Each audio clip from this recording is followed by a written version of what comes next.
Hello आणि नमस्कार. मी सुवर्णाची जग आपल्या मराठी यूट्यूब चॅनलमध्ये तुम्हा सगळ्यांचं मनापासून खूप खूप स्वागत करत आहे. आणि आज आपण बनवतो एकदम युनिक, सोपी आणि लवकर झटपट अशी बनणारी डेझर्ट रेसिपी. तो म्हणजेच मिल्क केक. तोही अगदी झटपट, कमी वेळात, कमी साहित्यामध्ये. तर जर तुम्हाला संपूर्ण रेसिपी बघायची असेल तर प्लीज व्हिडिओला शेवटपर्यंत नक्की बघा. आणि बघा, एकदम मस्त असा हा मिल्क केक होतो. चवीलासुद्धा एकदम उत्कृष्ट असतो.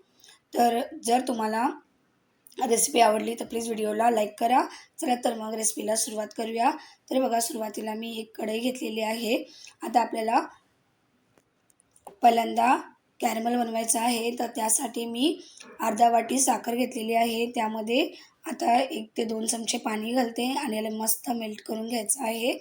फक्त गॅसचा फ्लेम आपल्याला काय करायचा आहे, मीडियम ठेवायचा आहे, जेणेकरून हे अजिबात करपणार नाही. आणि मीडियम फ्लेमवरती आपल्याला काय करायचं, असं याला मेल्ट करून घ्यायचं आहे. बनवणं खूप सोपं आहे, कोणी सहज बनवू शकतं. फक्त याला मिक्स करायला थोडासा उशीर लागतो. तर साखर व्यवस्थित मेल्ट करून घ्यायची आहे, म्हणजे एकदम मस्त असा शुगर कॅरमल बनून तयार होईल. आणि याला वेळ पण लागत नाही जास्त, एक 2 ते 3 मिनिटाच्या वरती जास्त वेळ लागत नाही.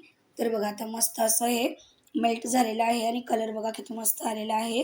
तर एकदम मस्त असा रंग याला आलेला आहे. आता या स्टेजवरती काय करायचं, आपण यामध्ये घालतोय 1 कप दूध. तर बघा, मी 1 कप दूध घातलेलं आहे आणि पुन्हा एकदा मस्त मिक्स करून घ्यायचं आहे. तर साखर आपल्याला पुन्हा काय करायची आहे, जे आपण कॅरमल बनवून ठेवलं होतं, तर पुन्हा व्यवस्थित विरघळून घ्यायची आहे. तर अशा प्रकारे तुम्ही एकदम सोप्या पद्धतीने मस्त असा मिल्क केक घरच्या घरी बनवू शकता आणि चवीला एकदम भन्नाट लागतो. तर बघा, असं मस्त करून मिक्स करून घ्यायचं आहे. ते मिक्स करून झालेलं आहे. आता यावरती मी 2 चमचे तूप घालते. तर मी ते साजूक तुपाचा वापर करत आहे आणि याला मस्त मिक्स करून घ्यायचं आहे. तर आपल्याला काय करायचं ना, दूध हलकंसं फाडायचं आहे, म्हणजे जास्त एकदम पनीर पण नाही बनवायचं आहे. तर त्यासाठी आता आपण इथे वापरणार आहोत लिंबाचा रस. तर लिंबाचा रस जास्त नाही वापरायचा आहे, बस एक अर्धा चमचा किंवा 1 चमचा घालायचा आहे. तर थोडंसं लिंबू पिळून घेतलेलं आहे आणि बघा मस्त असं मिक्स करून घेतले. तर दूध बघा आपलं एकदम पूर्णपणे पाणी वेगळं झालेलं नाही आहे, हलकं सप्पस फाडलं आहे. तर असंच आपल्याला हवं आहे. आता या स्टेजवरती यामध्ये आपल्याला काय करायचं आहे, बाकीचे इन्ग्रीडियंट घालायचे आहेत. तर हे सगळे आपल्याला दुसऱ्या बाउलमध्ये मिक्स करून घ्यायचे आहेत.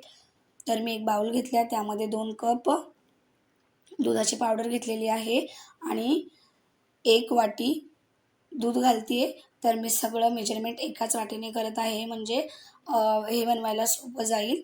आणि याला मस्त असं मिक्स करून घ्यायचं आहे. तर यामध्ये मी अर्धा वाटी दूध अजून घालते आहे. तर तुम्ही दूध कमी जास्त तुमच्या अकॉर्डिंग केलं तरी काही हरकत नाही. तर असं मिक्स करायचं आहे आणि यामधले लम्स सगळे काढायचे आहेत. तर यामध्ये मिक्स डायरेक्ट जर आपण गरम याच्यामध्ये घातलं तर मात्र याच्या गुठळ्या होतील, म्हणून सुरुवातीला असं मिक्स करून घ्यायचं आहे. आता आपण जे कॅरमलचं मिश्रण बनवून ठेवलं होतं त्यामध्ये थोडं थोडं घालून घ्यायचं आहे. हे बघा, मी सगळं घालून घेतलेलं आहे मस्तपैकी आणि याला काय करायचं, शिजवायचं आहे. आता बस ही स्टेप थोडीशी किचकट आहे, कारण इथे थोडासा वेळ लागतो. कारण आपल्याला काय करायचं ना, दूध कमी करायचं आहे. तर तुम्ही जर का इथे दुधाच्या पावडरचा वापर केलात ना, तर हे लवकर घट्ट होतं, जास्त वेळ लागत नाही. तर मी इथे दुधाचा वापर केलेला आहे, त्यामुळे याला घट्ट व्हायला जास्त वेळ लागत नाही. मिनिमम 10 ते 12 मिनटं लागतात मीडियम फ्लेमवरती. हाय फ्लेमवर जर आपण केलं तर हे जळून जाईल आणि मग मात्र याची एकदम खराब चव येईल, चव एकदम बिघडून जाईल. त्यामुळे आपल्याला ही प्रोसेस मीडियम फ्लेमवरती करायची आहे. आणि जेव्हा दूध असं घट्ट होत जातं तर थोडंसं फ्लेमपासून थोडंसं दूर दूर उभं राहायचं आहे. कारण काय होईल, जर आपण एकदम जवळ उभं राहिलो ना, तर या अंगावरती याचे शिटे उडत राहतात, त्यामुळे मग चटका लागू शकतो. तर बघा, आता एकदम मस्त असं घट्ट झालेलं आहे. तर बघा, एकदम मस्त असं परफेक्ट मिश्रण तयार झालेलं आहे. तर यापेक्षा जास्त घट्ट करू नका. आता मी एक टीन घेतलेला आहे आणि त्याला तुपाने थोडंसं ग्रीस करून घेते. तर तुम्ही यामध्ये तुपाच्या जागेवर तेलाचा वापर केला आहे त्या चालेल. तर मी ते आता थोडंसं ग्रीस करून घेतलेलं आहे. आता यामध्ये सगळं मिश्रण घालून घ्यायचं आहे आपल्याला आणि हे बघा अशा प्रकारे आणि याला सेट करून घ्यायचं आहे. जास्त वेळ पण लागत नाही, एकदम अगदी कमी वेळात होतं.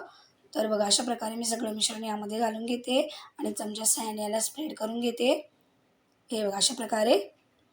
तर एकदम झटपट होतं आणि या प्रोसेसला वेळ अजिबात लागत नाही. जर तुम्हाला वाटलंच थोडेसे ड्रायफ्रूट वगैरे घालण्याची गरज आहे तर तुम्ही टॉपला किंवा बॉटमला थोडेसे ड्रायफ्रूट घालू शकता. तर बघा मी इथे वापरलेले नाही आहेत. तर एकदम मस्त असा सेट झालेला आहे. तर याला मी 1 ते 10 ते 15 मिनटं बाजूला ठेवून देते. 10-15 मिनिटाच्या नंतर बघा हे मस्त असं सेट झालेलं आहे. तर आपण काय करूयात आता याला प्लेटवरती डिमोल्ड करून घेऊयात. तर मी इथे एक नाईफने वगैरे लूज केलेलं नाही आहे. ते एजेस डायरेक्ट डिमोल्ड केले आणि मस्त असा निघालेला आहे बघा एकदम. तर एकदम परफेक्ट असा निघालेला आहे. आता याला सजावटीसाठी मी थोडेसे काजूचे काप घालते. तर तुम्ही नाही घातले तरीही चालेल, काही हरकत नाही. असंच तुम्ही खाल्लं तरी चालेल, एकदम मस्त चविष्ट लागतो. आणि जर का लहान मुले असतील घरामध्ये तर ते सुद्धा खूप आवडीने खातील. तर नक्कीच ट्राय करा. तर हे बघा असे मस्त सजावटीसाठी मी बारीक बदामाचे काप वापरत आहे. बदाम नाही, काजूचे काप वापरत आहे. तर असे तुम्ही सुद्धा वापरू शकता. हे बघा अशा प्रकारे. तर मस्तपैकी दिसायला बघा किती सुंदर दिसतोय आणि चवीला तेवढाच चविष्ट हा केक लागतो. बघा मी जवळून दाखवते आणि याची चव एकदम मार्केटच्या केकसारखीच होते. आणि यामध्ये आपण एकदम झटपट रेसिपी बनवलेली आहे. आपण यामध्ये दुधाचा पावडर वापरलेली आहे, त्यामुळे एकदम झटपट असं बनतं. बघा मी कट केलं आहे, तर कट पण किती मस्त होतोय. सगळे एकदम मस्त असे पीसेस याचे कट झालेले आहेत. तर तुम्हाला जेवढे पीसेस करायचे आहेत तसे तुम्ही करू शकता. तर एकदम परफेक्ट असा दुधाचा केक आपला तयार झालेला आहे. बघा मी तुम्हाला जवळून दाखवते. दिसायला किती मस्त दिसतोय. तर हा चवीला तितकाच मस्त लागतो. तर जर तुम्हाला माझी रेसिपी आवडली तर प्लीज व्हिडिओला लाईक करा, शेअर करा, कमेंट करा, सबस्क्राईब करा माझ्या चॅनलला अशाच सोप्या रेसिपी बघण्यासाठी. आणि बघा मी तुम्हाला एक जवळून दाखवते. एकदम एक पीस काढून दाखवते बघा. हे बघा एकदम परफेक्ट असा याचा पीस निघालेला आहे. तर नक्कीच ट्राय करा आणि वेळात वेळ काढून व्हिडिओ बघितल्याबद्दल तुमचे मनापासून खूप खूप धन्यवाद. नक्कीच असा यम्मी मिल्क केक बनवून ट्राय करा. चला तर मग भेटूयात एका नवीन रेसिपीमध्ये. तोपर्यंत काळजी घ्या. अशाच नवीन रेसिपी बघत राहा. तोपर्यंत बाय.